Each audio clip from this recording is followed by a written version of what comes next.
दबंग news channel के सभी दर्शकों को मैं भोजपुरी गायक साजन शुक्ला आस्था का पर्व छठ की हार्दिक हार्दिक हार्दिक शुभकामनाएं मैं देता हूँ। और हमारा एक छठ का बहुत ही प्यारा सॉन्ग है, मैं 2 लाइन आपके बीच में रखना चाहूँगा।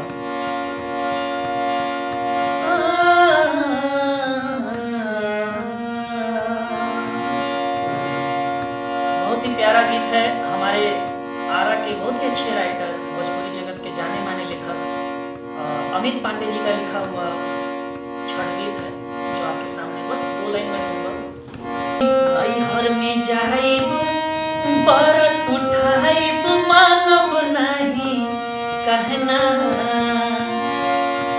नैहर में जाइब बरत उठाइब मानब नहीं बतिया, तो कहल सुपले अइह, तो कहल सुपले अइह कहरब छठ के बरतिया, तो कहल सुपले अइह कहरब छठ के बरतिया।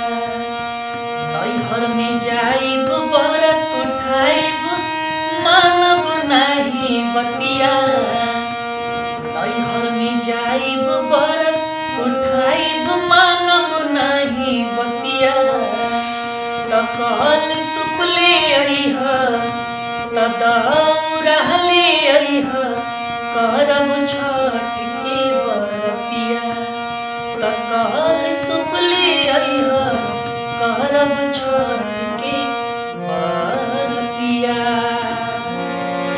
और आप प्लीज़ टीएन दबंग चैनल को ज़्यादा से ज़्यादा लाइक और सब्सक्राइब जरूर करें, और ज़्यादा से ज़्यादा इस चैनल से आप जरूर जुड़ें। प्रणाम।